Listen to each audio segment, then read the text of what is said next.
And boom, we're recording. This is a very exciting day for me because I'm actually reconnecting with a lovely old friend, Mr. Eric Potts.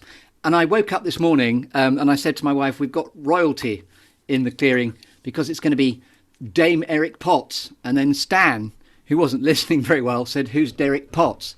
And I said, shut up, eat your breakfast. But it's Dame Eric Potts because one of the things you've become most famous for recently is your amazing... I mean, if you just Google Eric Potts, you'll see all sorts of beautiful dame photographs of you absolutely in your zone, in the wonderful pantomimic world you are so awesome in. And indeed, Stan then remembered because we came to see you at the Hippodrome way back when.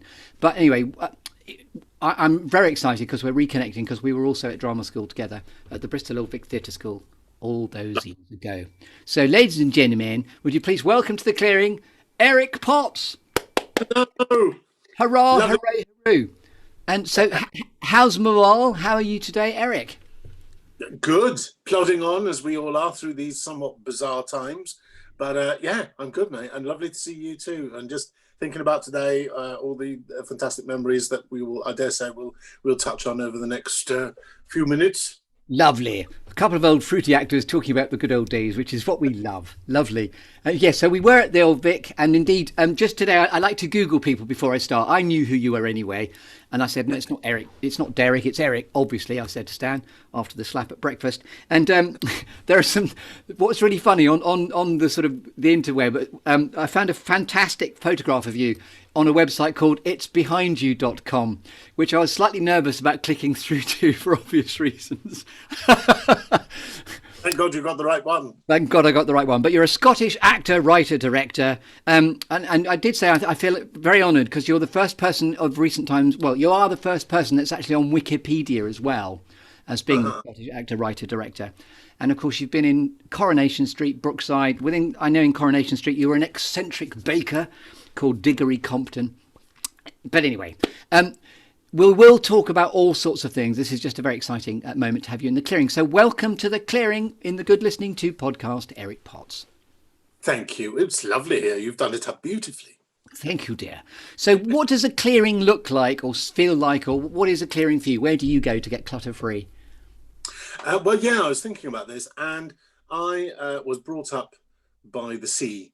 I don't live by the sea now, and I realise I miss it enormously. But I was brought up by the sea, and that is my clutter-free space. Whether the sea is calm or stormy, it's where I can really just kind of forget everything else, blow the cobwebs away, and just enjoy just the big skies, the expanse of water, whether it's coming at me in huge waves or not. That is that's my kind of clutter-free space. And whether it's my hometown, walking along the beach as I used to do incredible amount of time, or more recently when I'm writing, I've stolen an idea from the wonderful children's playwright David Wood, OBE, who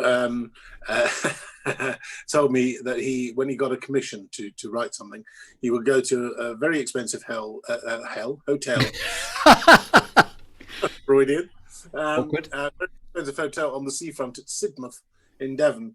And the longer he took to write whatever it was he was writing, the more expensive, the less of the fee he got to keep. So I've done that on a few occasions. I've gone to the same hotel, and just being able to be by the sea, whether I'm looking out the window over the top of my laptop or going for a lovely bracing walk, trying to think of whatever I'm going to write next, that's my clutter-free space. So you're even out there on the beach constructing your next bit of writing. It's just where everything sort of comes into the right jigsaw of what you're being innovative with. Yeah. Whether or not it's chasing up that commission and staying there until it's finished being written, or whether it's just a break, just to get away, whatever the situation is. It's where I can find peace, really. I love it. And I realise, we live in a lovely area now. We're very fortunate living rural north of Manchester, about 25 miles from north of Manchester, and it's cracking. But I miss the sea. Yes. So, yeah, that's my space. Wonderful. And in fact, if I may, we have David Wood in common, because I think, if I understood, I know you played big ears within a whirligig theatre production. Is that correct with David Wood? I too got my equity card with him, the lovely man, as you say, OBE, giving me my first job.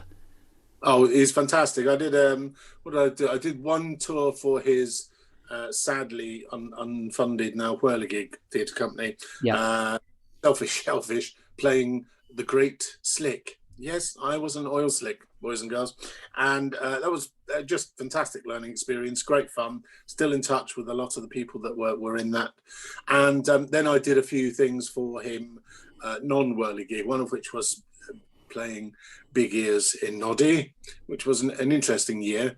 And I did the tour of the witches as well. And I played a Stegosaurus and Megan Mogg in the West End for him. Of Oh, course you did. And I love the fact you playing the oil slick and the fact that brings you back to the beach for the wrong reasons. yes, that's it. And in fact, you playing Big Ears, you won't remember this joke, I'm sure, but why do elephants have big ears? Because Noddy wouldn't pay the ransom. Is not funny at all. Yes, so we're in the clearing, if I may, and so thank you for welcoming us to your beachy head, where you can then, yes, the wind's whistling through our cracks. There we are. Here we are on the beach. So I'm going to bring in a lovely storytelling metaphor of a tree now, Eric Potts, where we're going to shake your tree to see which apples fall out. And these apples take the form of, if you remember preparing, obviously, as you have before we joined, you've had 5 minutes or as long as you needed to think about over. There's a lovely visual gag there with your mug. Thank you very much indeed. Yeah, there for you. It's a picture of a fox. For fox's sake, love that. So anyway, it's 5 minutes to have thought about 4 things that have shaped you, Eric Potts, 3 things that inspire you, 2 things that never fail to grab your attention, and then 1 quirky or unusual fact about you we couldn't possibly know until you tell us. So in shaking your tree, you can go wherever you like on the open road of this construct. So what would you like to regale us with? Well, I'm going to start with, I'm going to just sort of refer to my notes, my lad. I'm going to start with the 4 things that have kind of shaped me, with the possible exception of Bakewell tarts, which is obviously quite a major feature in my current shape. But without being kind of stereotypical and heading to Albert Square, it is all about family for me, predominantly. Family in general, but specifically, in the first instance, my maternal grandfather, who was just the most wonderful man. And I still, to this day, I think, right, if I'm faced with a situation I can't launch myself into very easily or immediately, I think, well, what would Grandad do? How would he approach this, George Banks? And he was a very funny man. He was a maths and science master at the school that I went to, but he'd retired by then when I was young. And he saw me through a great deal of my teens for reasons I'll go into shortly. And he relearned his Latin to help me through my Latin O-level and higher, as we had up in Scotland, but we'll talk about that in a minute. He learned French to help me with he was just the most incredible man.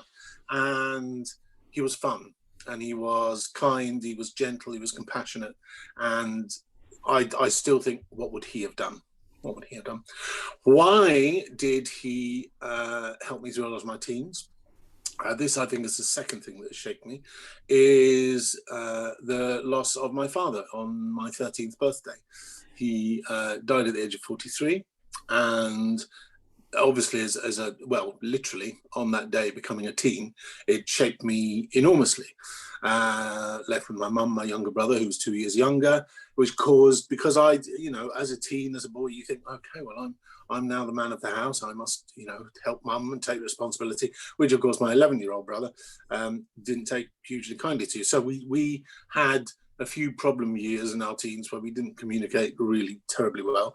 We do now. I miss him enormously. He's in the RAF, and we can't see each other enough. It's great. But, obviously that took up a great deal of my, if you like, my sort of development time through those early teen years. And that's when my granddad, I think, probably became so important in my life. My mother obviously was a huge factor, and I'll never be grateful enough for what she did for Norman, my brother, and I. Eric and Norman. Lovely names, beautiful names. They must have been so drunk, but so that I think is the second thing that would shape anyone, I think, really. And then I thought, well, hang on, let's try and brighten up a bit. Well, hang on And a minute. Just sorry to interrupt you. oh, That's so profound. George Banks, which sounds very sort of Mary Poppins-esque, because that's almost the same name as the banker, I think. But if I understand, he was even more generous because it wasn't his son, your father. Was it your? Did you say your maternal grandfather? yes, he was my mum's dad, who lived very close to us, where we were brought up. So they were, even, you know, before Dad passed away, they were a very important part of our lives. And my step grand, because my real grand had died before I was born, but Granddad had remarried, so they were a huge part of our childhood.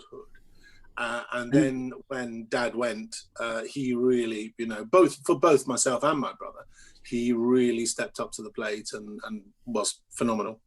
And do you mind me asking what? I mean, it's so profound that it happened on your third. I mean, my son is just 13 this year, so I'm just immediately sort of slightly gobsmacked and floored by the relatability of that, as anyone listening would be able to too. But do you mind me asking what happened to him?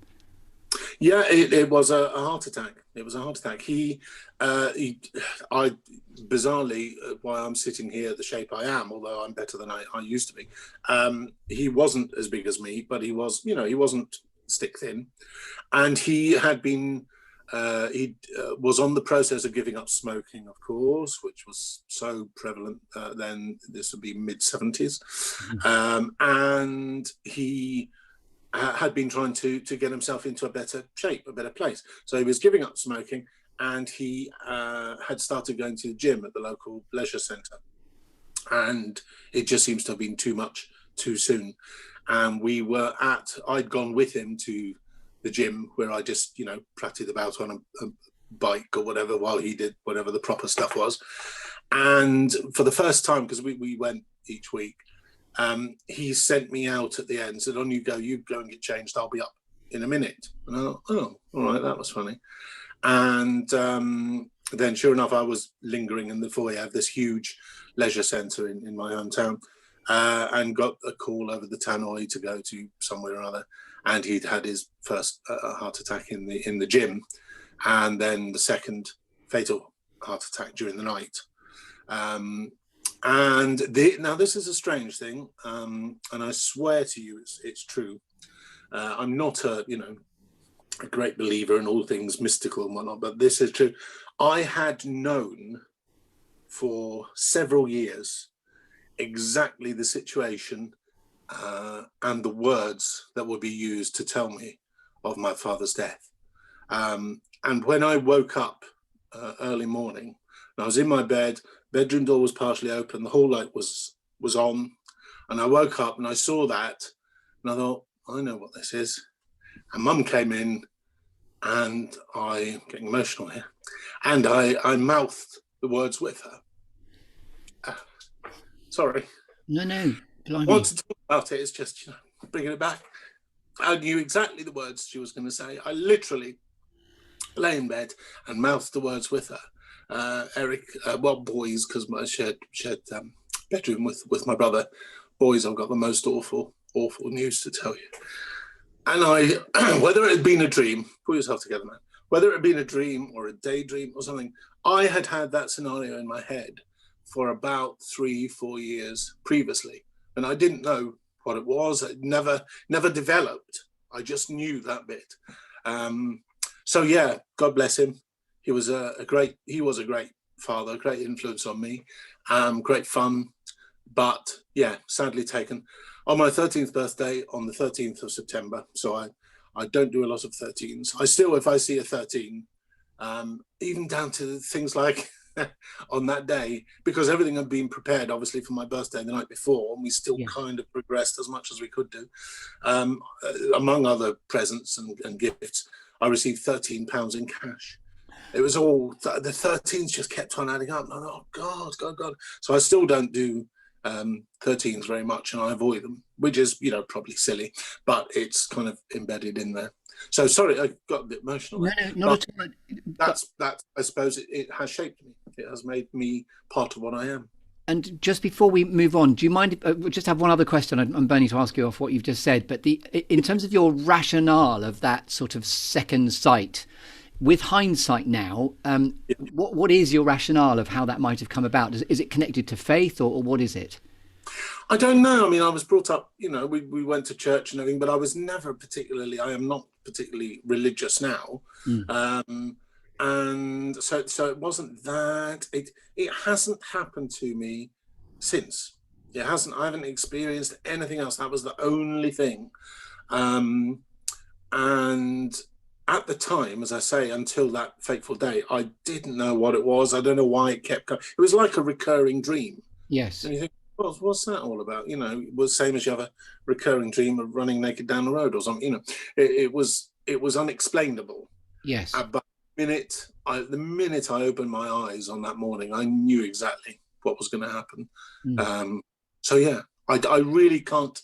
I wish I could explain it or justify it any further, but I've had crikey, 30 odd years now, well, 40 odd years now, scary, to think about it, and I just can't come up with any logical explanation. Yeah, I know it's true. I know it's yeah. And I certainly go into fantastical stories about I've seen him since and he visits me regularly. He doesn't.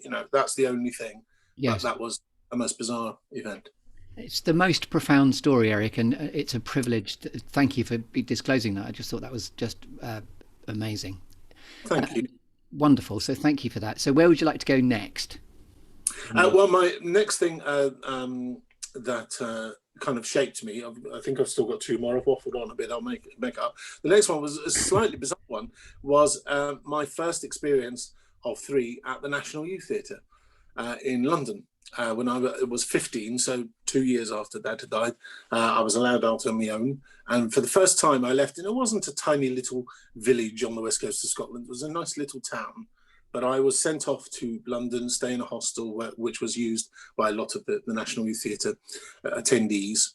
And I mean, I learned so much, not just about theatre and, taking part in the shows, but about people.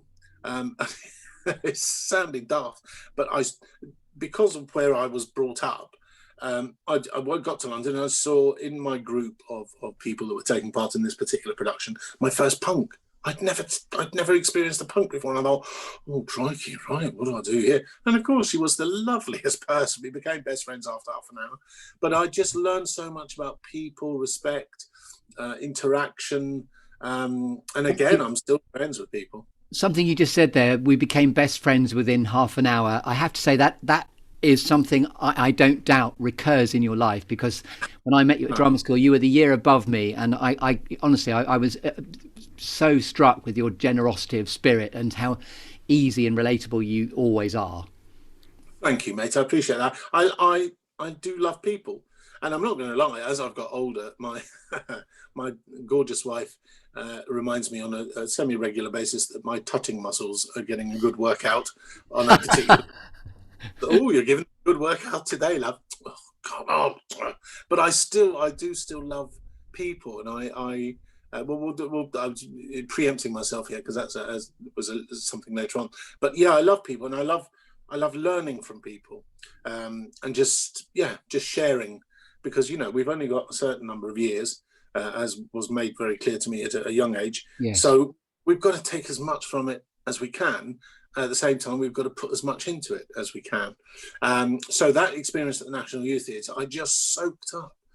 Not deliberately. I didn't think, right, I'm going to learn today about people. I just got home after the 2 weeks or 3 weeks, whatever it was, that first year. And I thought, that's amazing. I would never have been able to relate to those people before.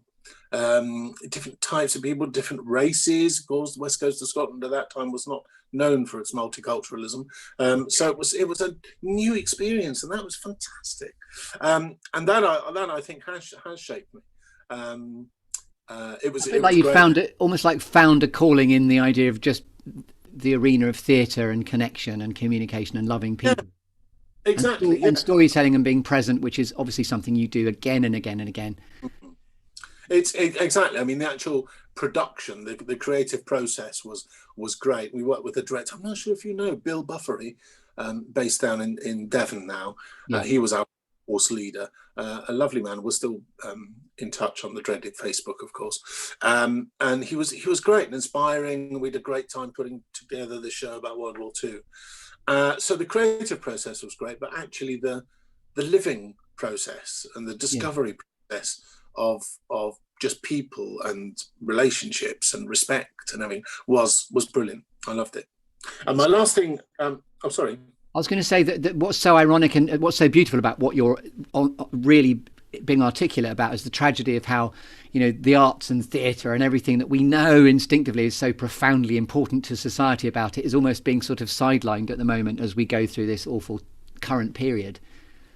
We do very much seem to be at the bottom of the list, and I always say when I've done a couple of radio interviews and things about this over the past few weeks, I always say, look, we know there are people suffering worse than us. There are people mourning. There are people readjusting to life's lost, life's changed, of course that.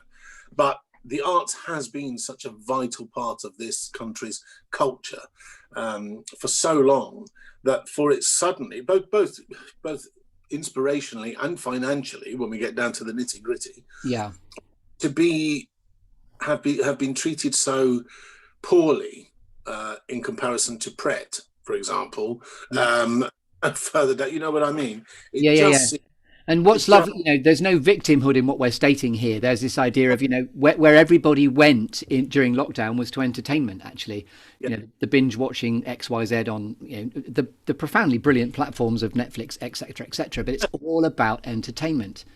It really is. And it's about entertainment. It's about education. It's about inspiration. It's about, I think, for a lot of people during just this bizarre and tragic time, it's about motivation. It's actually about keeping people's spirits up. Yes. And that's if there isn't any other purpose for the arts, then that is it. It's about entertainment, absolutely. Emboldening people. It's about empowering people.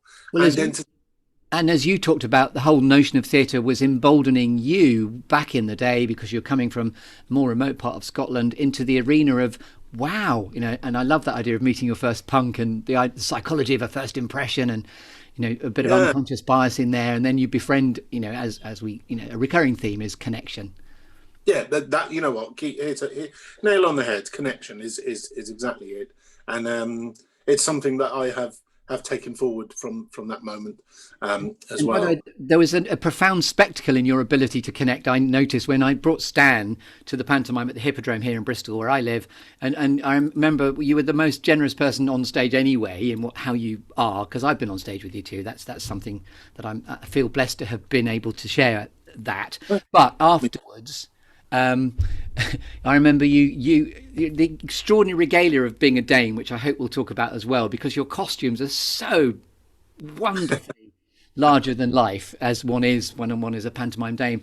And you very, very generously took Stan on you were knackered doing many, many shows, but you took Stan on the most generous backstage tour and pointing out your wardrobe and just being incredibly present again and connecting and giving somebody a really extraordinary experience. It's what it's all about, and I refer back to my previous comments, my lord, when I said it's about taking as much as you can, but putting as much in. Yes. And my first visits to the theatre as a child, and that's what made us what we are, and in many ways why we are. And I think being able to share that, I count more as a blessing than a task.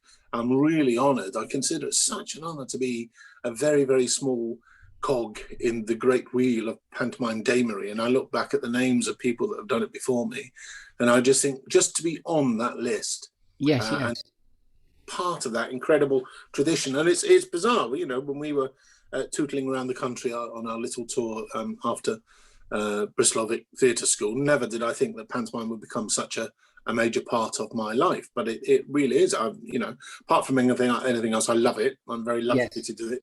It pays my mortgage for the year, and gets us up. And I'm assuming that you've been, if I may, probably dashed on the rock of it not necessarily paying the mortgage this year. Have you got a Christmas pantomime happening for you, Eric? Now there's a very pertinent question. I am waiting an email today, later today, possible. possible, Yes. but not definite. We're waiting to see. I was all set to go and play Father Christmas at Centre Parks in the Lake District. I'd done quite a lot of writing, very fortunately, during the year.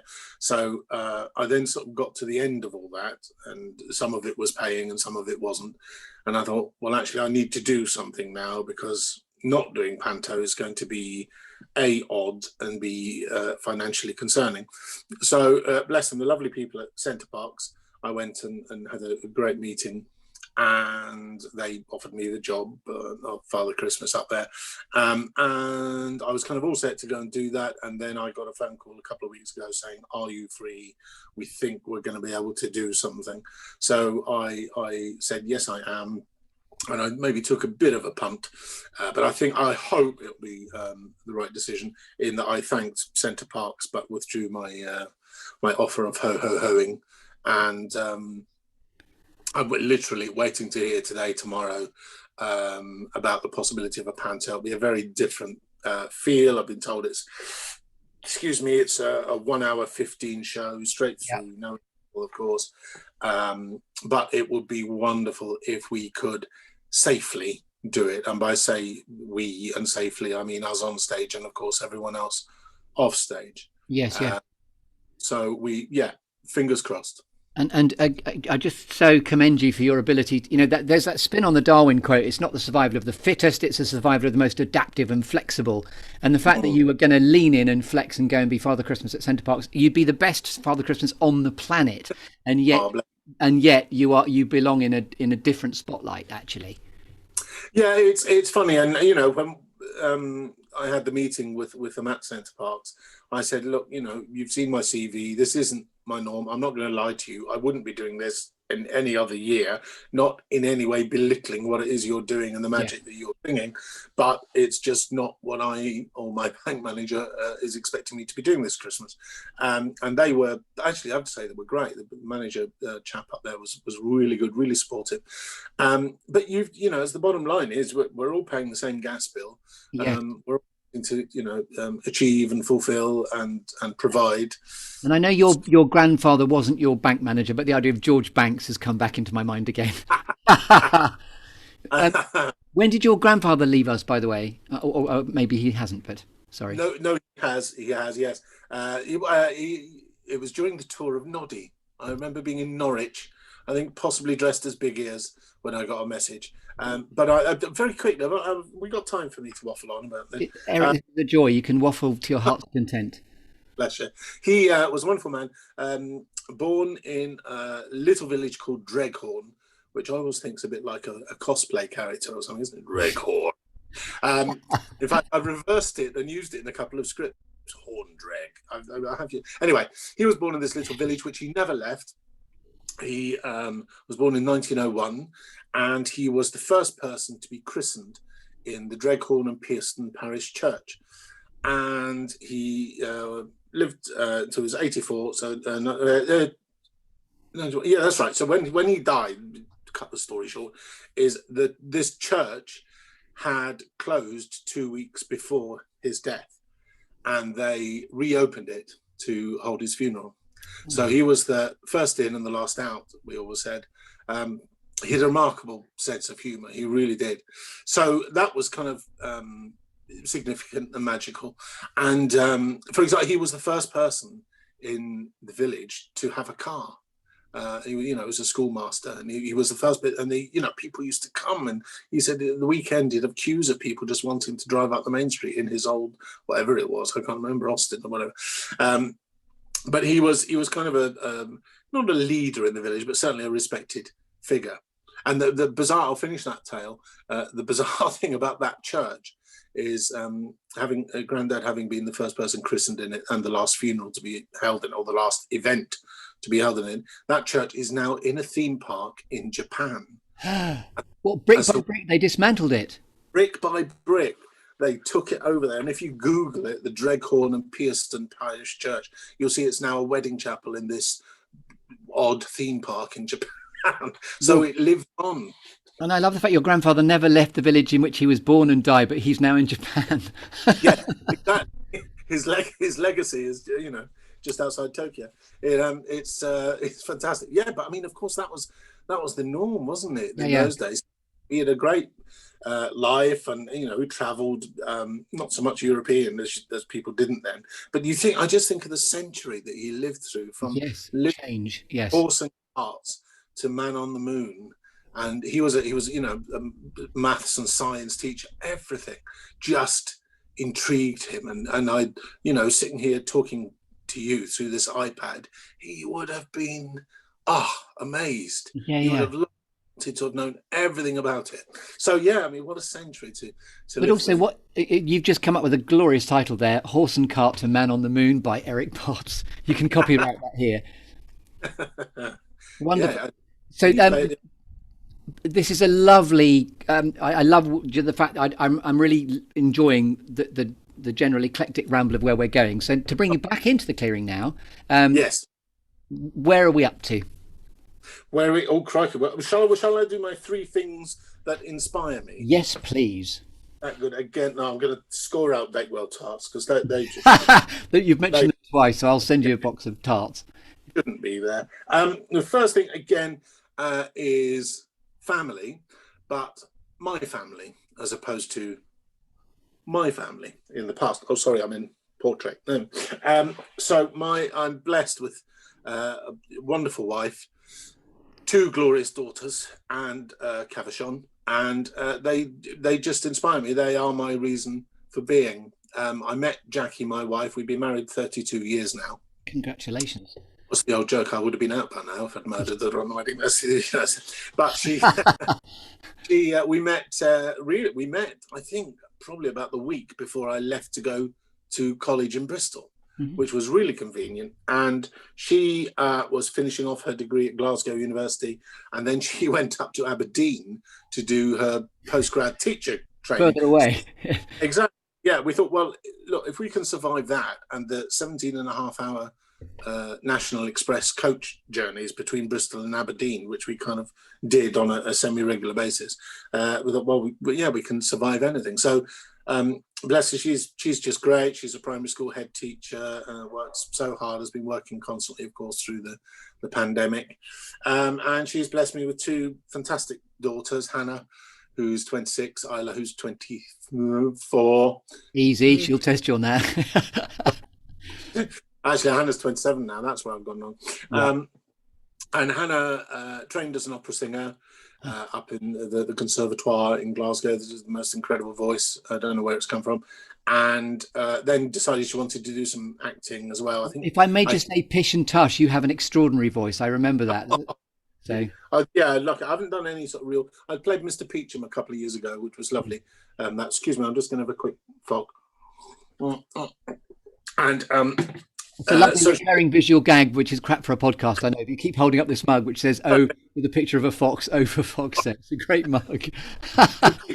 That's Isla's mug. She gave it to me.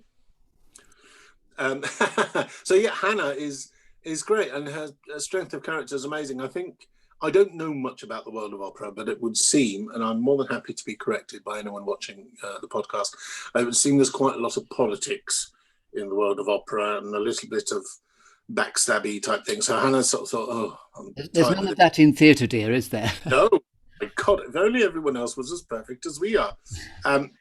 So then she started acting as well and was doing well there. But of course, as any young performer, she was getting fed up with the gaps in between the acting. There was always another acting job, but it might be 3 months down the line.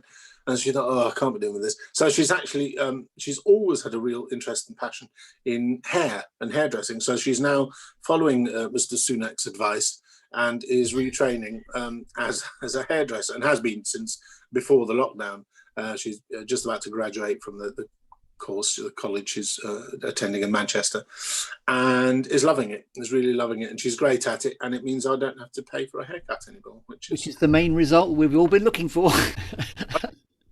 I don't care if she makes a career of it or not. It saves me £9 a month. I'm happy. Return on investment. Boom. Love that. Actually, something's just come to mind. It was your fault. Wasn't it you that told me about the wonderful hairdressers sub Austin Reed on Regent Street? I I'd like to take credit for that, Eric, but you're mistaking me for a more awesome Chris Grimes if they recommend Oh, it. who was that then? I can't remember who it was. I would go Anyway, to an Italian place just around the corner at the top of White Ladies Road with a chap who is very, very adorable. I now go to a very enigmatic, tattooed chap called Brad. But anyway, that's completely irrelevant. hey, as long as you get a good haircut. Oh, never mind. So yeah, that's Hannah.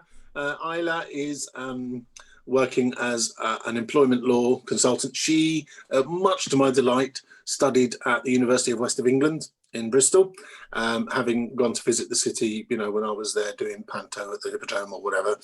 And she loved the place as much as I did, and obviously as much as you do. So she studied there, had a great 3 years there.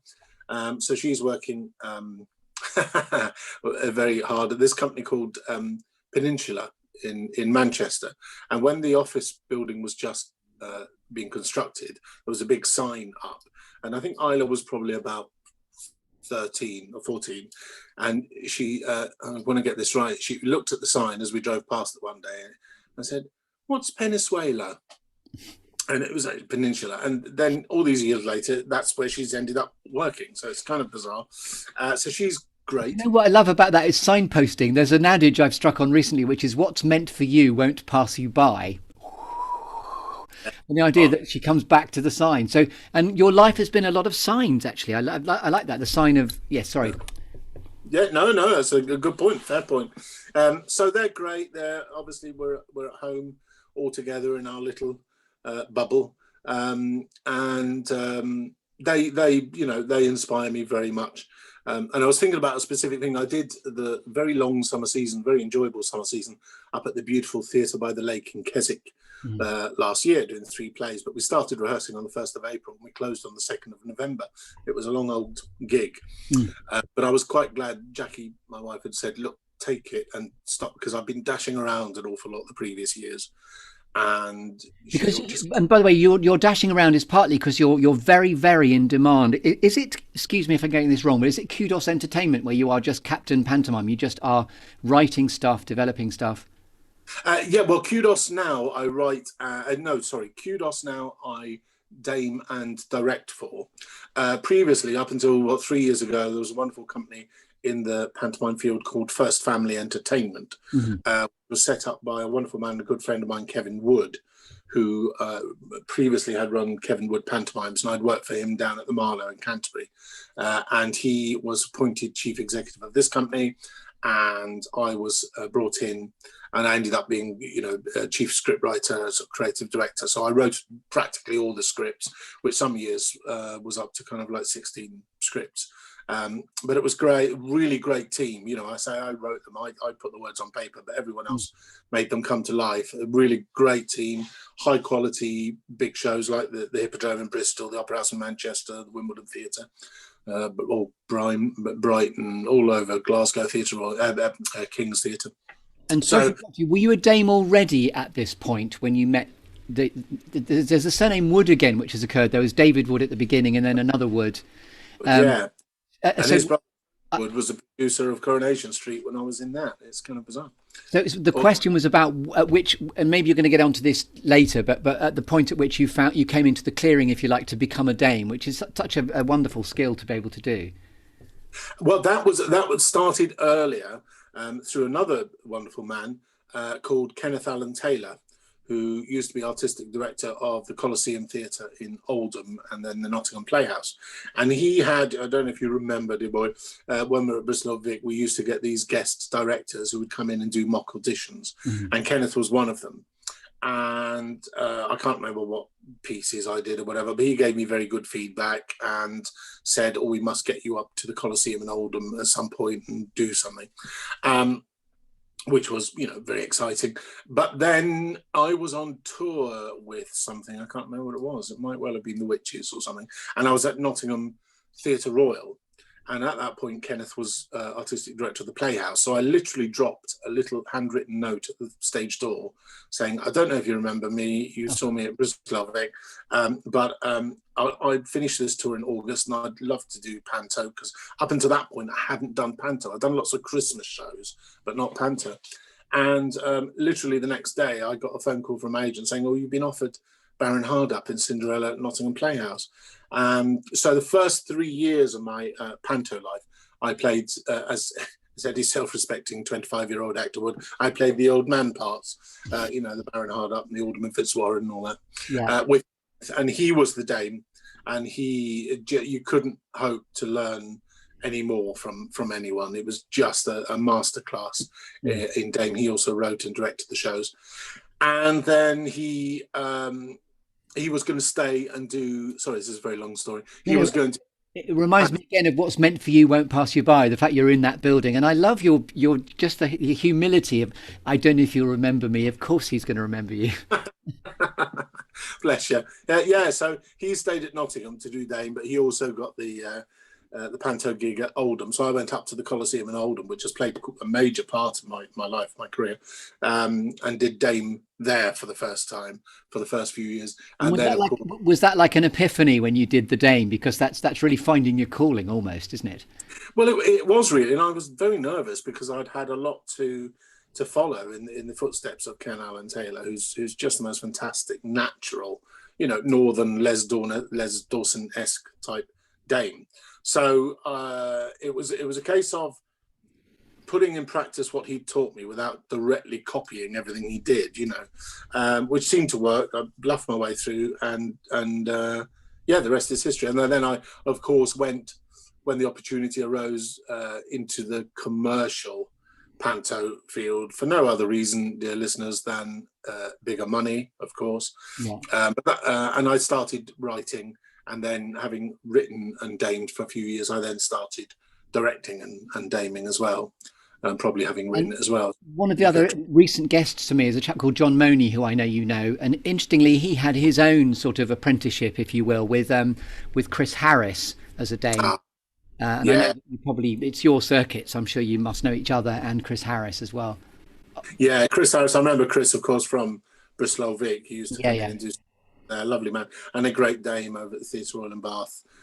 Sadly missed. And I think I've seen, if my memory serves you, I think you were Sally the cook when I saw you, and I think it was Andy Ford you might have been with at the Hippodrome. Yeah, the Hippodrome. Yeah, Sarah the cook, dear boy, please. What did I say? Oh, so sorry. She's nothing but a cheap harlot, please. Sarah the cook. Dick Whittington's traditional Dame. And lovely Andy Ford. I never quite know how his voice lasts, but it does somehow. And forgive me if I'm taking you off on other sorties as well. So I think we're back in the clearing, and this is such a lovely conversation. You're giving us alchemy and gold anyway, which we're going to come on to.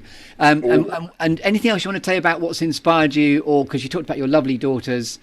So family, and then on a slightly sort of less personal thing, music. I always find music inspires me. I'm a very big fan of hip hop, mainly because it's 2 letters away from chip shop. As I just thought. I'm just going to shut the window because something's making a humongous noise. So we keep going. So okay, you can do a bit of a curtain filler. This feels a bit like quite a few of my performances on stage as I watch the audience slowly leave the building. Oh, and I can remember who you are, and I've come back. Bless you. Yeah, music. I love classical. Never be funnier than me. Never. I love classical music. I listen to quite a lot of that. And nature. I sort of realised when I was making my little notes, which almost came as a bit of a surprise to me. And I went, oh no, actually, no, I really love it. I love open spaces. And we are at that age where Jackie and we bought a caravan, a touring caravan, a few years ago, and we just love heading off in that, taking the dog and just exploring places we've never seen before, and the greener the better, really. So you're drawn to seascapes as well, but you also like greenery scapes too. Yes, if we can get a caravan site that's kind of near the sea, but with loads of trees around about it and sort of foresty, it's lovely. In the absence of getting away anywhere else, we took the caravan up for a little sort of 3-week road trip around Scotland during the summer. We're hugely lucky with the weather, which was great, and we explored some areas that we hadn't been to before. Because I've walked the West Highland Way myself a few times, and I absolutely love Scottish Highlands. It's stunning, you know, and almost in many ways it kind of, when you get to places like that, it's irrelevant what the weather is like, because Yes. no matter what the climate is, it's beautiful, it's inspiring. Yes. So yeah, we had a great time. We explored Edinburgh for a few days, which we hadn't done for years and years, and just nature and music, they kind of inspire I'm me and assuming in your career you've probably done the Edinburgh Festival a few times. I mean, don't want to get too much detail there, but he's I've mouthing. never no. Don't. So wonderful. So back to your clearing. We're still there. It's awesome. Yes, so that kind of is my the things that inspire me. Sort of family, music, love a bit of Ravel or something, and Pinot Grigio, and nature. Uh, And should we say Bakewell tarts again? Comedy rule of three. We love those. We live it's kind of up a hill in the middle of nowhere in the Rossendale Valley, which is lovely until it snows. Then it's a bit problematic. But just being able to take the dog and sort of, 50 yards behind the house, we're on the West Pennines, which is lovely, and it just refreshes me, especially if I'm stuck in the office writing and not getting anywhere. It kind of just restart. So two things that never fail to grab your attention, Mr. Eric Potts. Okay, well, again, I don't want to get too deep again, but the first one, having thought about it for some time, is injustice. It makes me sad, it makes me angry, it makes me feel futile, sometimes was a word that came to mind. Whether it's very small scale or whether it's global injustice. And I have to say, well, I'm not going to get into politics and everything, but it does seem to be more prevalent in the current climate than I think it has ever been in my lifetime. Huge injustices going on across the planet, and it always makes me feel something. Yes. And I think, okay, how in my little way, from my little office in the Rossendale Valley, can I possibly do something to not influence, but certainly stick my oar in, and be part of a problem. So yeah, I don't know if that's a very fulfilling answer, but No, it's actually a wonderful answer. I mean, the world has certainly become much more binary. Brexit, Schmexit, Trump, Schmump, and there is a lot more injustice. I completely agree. There does seem to be, and it's tragic because we're all allocated, as I've said before, a certain amount of time on this planet, and yes, we're different. I think that makes it what it is. But just for the injustices to have been perpetrated that have been, certainly recently, it makes my blood boil. It makes me sad. So I hope that can be resolved somehow. With And a it little recurs bit. with that beautiful sort of golden thread throughout this, which is about connection and the desire to reconnect. And this is obviously on a humanitarian global scale, because that's what binds us all. It's the humanity. Of course it is. It's what we put in, it's what we take out, and it's what we enable others to take out as well from, and hopefully it's not too much, because we're blessed with this incredible feat of nature that we walk on every day, and we just seem to be blind to the exploitation of both the hardcore, the planet itself, and those around us on it. And it does kind of break my heart occasionally. And it makes me very aware of my futility. Like I say, you think, what can we do? And this is where, then we get into politics, which I'm not going to, about people joining together to do whatever needs to be. That's a very, very well landed point about what never fails to grab your attention. The second thing? Well, I'm going to balance it and say a Carry On film. From global injustice to oops, what a lovely pair. I've always been a huge fan of Carry Ons, but I'm going to widen that slightly and say just good comedy. Yes. Good comedy, be it of those particular ilk, the old films. New comedy, I'm always up for exploring new comedy, the circuit as it is now, which is good comedy, because it can bring just so much relief as well as humour Comedy is catharsis in times of adversity. By the way, I stumbled upon there's the most phenomenal quote, which I stumbled on recently, reading quite a heavy, dark book about the cartel. But it was a really wonderful quote, which is, "We have to laugh because laughter, as we already know, is the first evidence of freedom." How beautiful. And I share that. We have a sense of humour in common. You Yeah. used to make me roll about. We were doing the darkest play possibly on the planet about Maximillian Kolbe, and we Yeah. just rolled around. And it was a real comedy in adversity. Indeed, and I think in many ways it saw us through that tour that we did, because the subject matter was so dark, so important, and Yes. so incredibly well received. But I think if we hadn't found a release from that in the transit between venues or whatever, I think we would have slowly speed up our own doodles. It was heavy stuff. And by the way, I feel really, really happy that you have done me the privilege and the service of joining me on the Facebook group #LolVirus as a co-administrator. We love you for that. Oh, bless you. Yeah, it's great fun. Good fun. Much needed. So back into your clearing. Anything else you want to tell us about that and about comedy and catharsis, or? No, I think just enjoying good comedy and the technique of good comedy, that is great, and the truth behind it. Yes. And when I'm directing anything, panto or anything else, but panto specifically, I say, everything, no matter how ridiculous it is, what you're saying, you're talking about bags of magic beans or genies appearing from lamps, it's got to have that underlying credibility. It's got to be true. Because if you don't believe what you're saying, certainly with a panto audience, the kids who haven't as yet developed their technique of dramatic license, if they don't see it matters to you, it won't matter to them. And I think we've got to respect their beliefs and their expectations, and that's true for comedy as well. If you don't believe what you're saying in comedy, irrespective of the fact it's funny, if it doesn't have that underlying truth of delivery, then it's not comedy. It's just a recitation. I think I so relate to that, which is why I echolocate in my life perpetually, always back to my own genesis point of comedy, which is Stan Laurel, actually. Of course, yes, I remember that. Yes, oh, wonderful. And it's, of course, I mean, you couldn't pick a better example.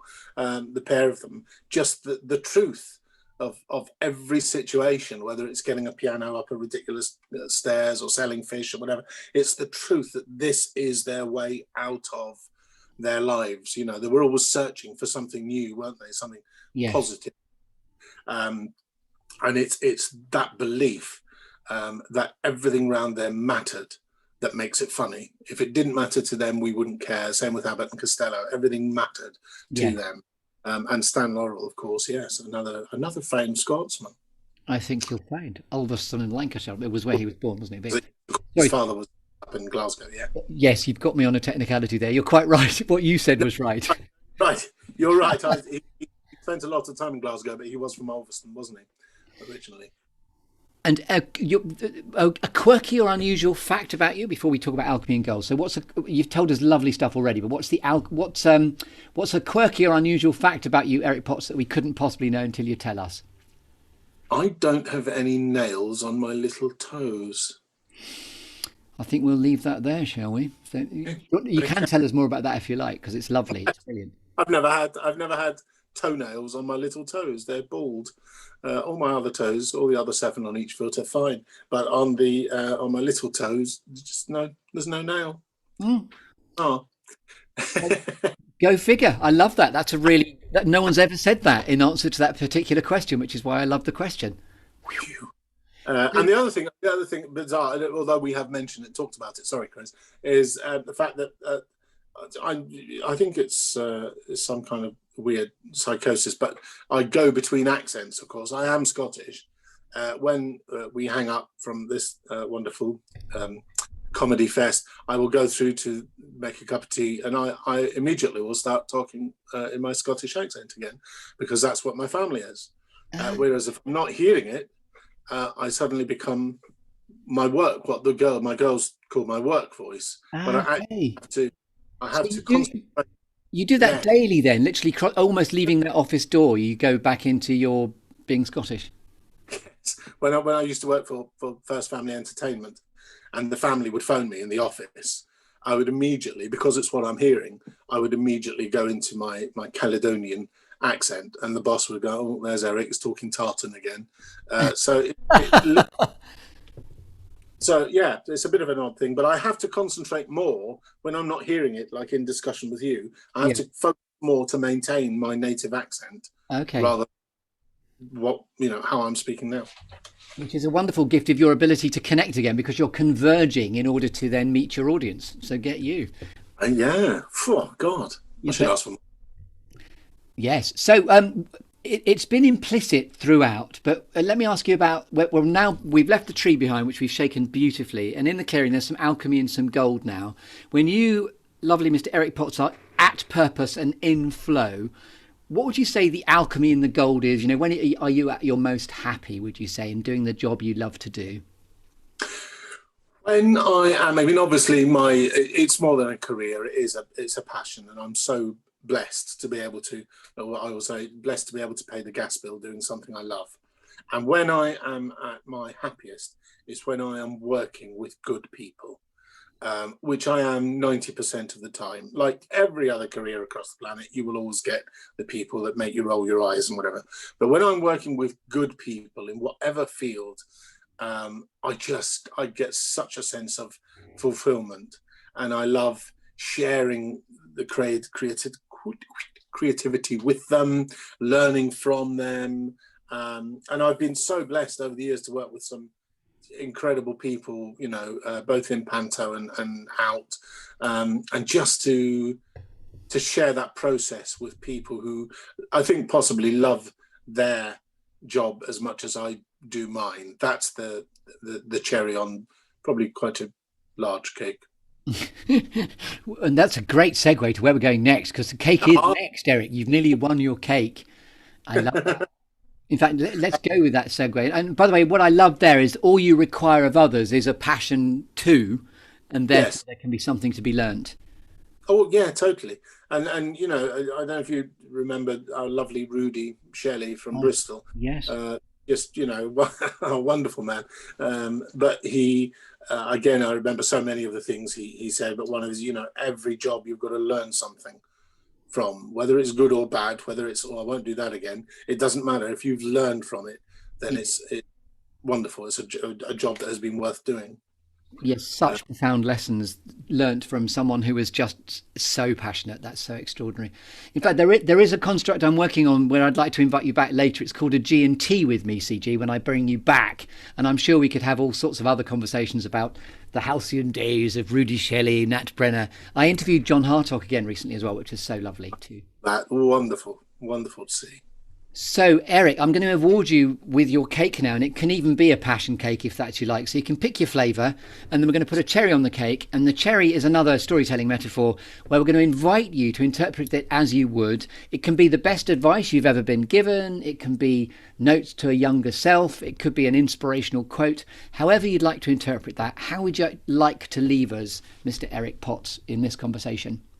Well, as is true to form, I am a bit greedy, as you can probably tell from my fourth chin. But so I'm going to ask for 3 cherries on my cake, if I may.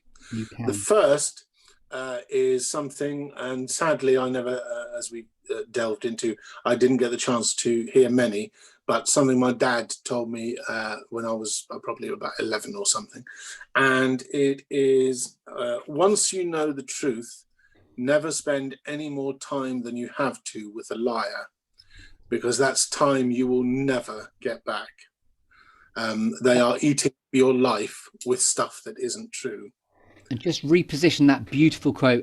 We heard it, but just say it again so we can. Once you know the truth, never spend any more time than you have to with a liar.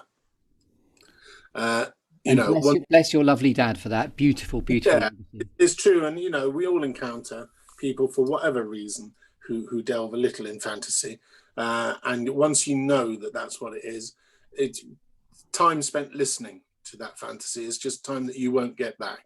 Mm-hmm. And it doesn't, I don't mean that to be cruel or horrible. It's just about, putting your life to the best use. I then got 2 quotes, if I may.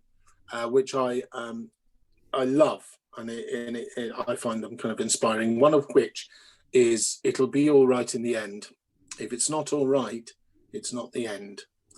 And that's just about keeping going. It will, things will get resolved if you have the heart to make them resolved.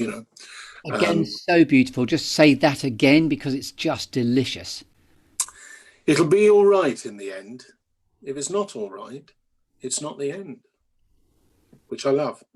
And the other one, so relevant for now and the pandemic. yeah, It's not over till it's over. Just keep swimming, just keep swimming, just keep swimming, which is a Finding Dory quote. But anyway.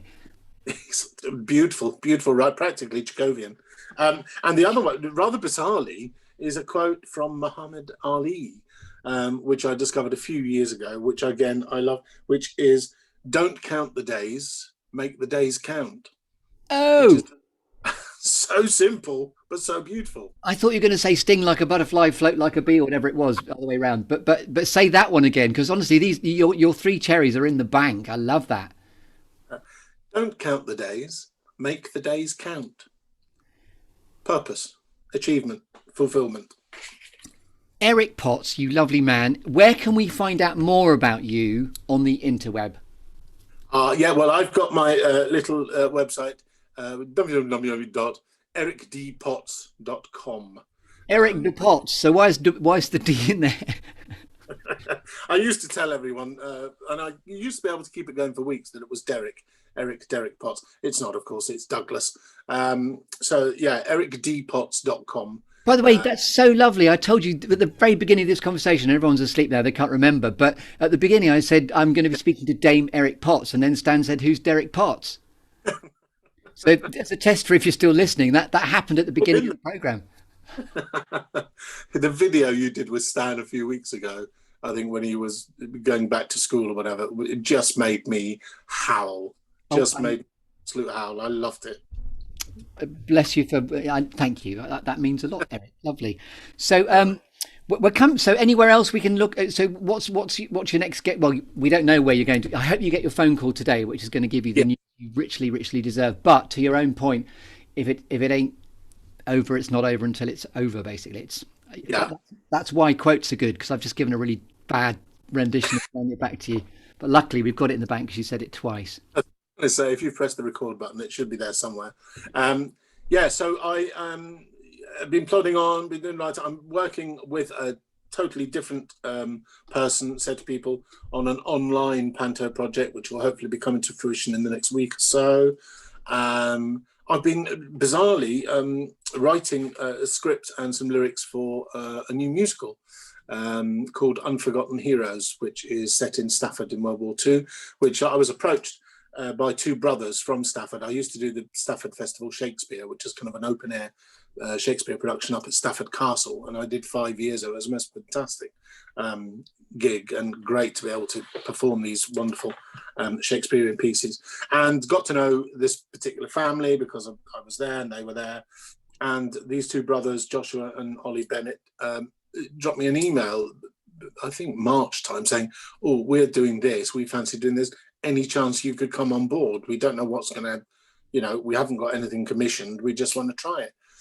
And at that time I thought, you know what, I'm doing an awful lot of panto writing, it'd be nice to have something to do for an hour at the end of the day that isn't Cinderella's glass slipper. So I've done that. I've really enjoyed that, and we are, pandemic allowing, aiming for an amateur production in Stoke in the spring, which will give it an airing. Let us see what works, what doesn't, and then hopefully we'll get some kind of professional production later on next year.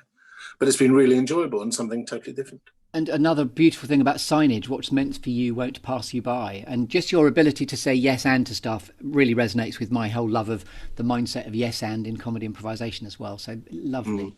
So Eric, has been a real privilege reconnecting with you. I called you Dame Eric Potts at the beginning. I think, we have been blessed with having Dame Eric Potts in the clearing for the most wonderful and rich conversation. Thank you so much. And you went mute at that point. What did you say? I just said it's been a real pleasure, Chris. Lovely to talk to you and get some of these old memories and just a chance to reconnect. It's been wonderful.